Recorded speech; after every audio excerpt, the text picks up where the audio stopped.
wananchi wana hofu hiyo kubwa, na ni wajibu wao kuwa na hofu, kwa sababu ukiangalia ukumbi wa bunge wakati wabunge wanaingia na hata wanaketi, sura nyingi utazikuta kwamba ni wabunge wa Chama cha Mapinduzi, na sisi wapinzani ni wachache, lakini uchache wetu hautufanyi kwamba tuwe dhaifu kiasi ya kwamba tusitetee maslahi ya wananchi ambao kwamba wametutuma, lakini pia na kuiwajibisha serikali ambao kuwa ndio msingi mkubwa uliotuleta katika bunge hili la Jamhuri ya Muungano wa Tanzania.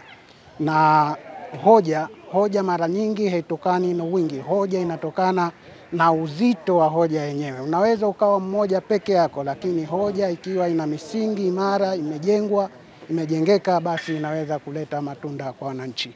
Kwa hiyo hilo tuwatoe hofu wananchi, sisi ni sauti zao imara ambao kwamba tumeingia katika chombo hichi kwa ajili ya kuja kuwasemea wao matatizo yao.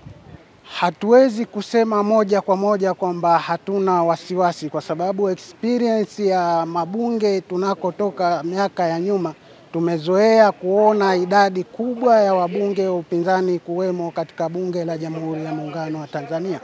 Lakini kuanzia mwaka 2020 na huu 2025 tumejikuta sisi wapinzani tukiwa wachache, lakini hata hivyo tunachoahidi wananchi ni kwamba tutaendelea kusimama imara na matunda yake yataonekana.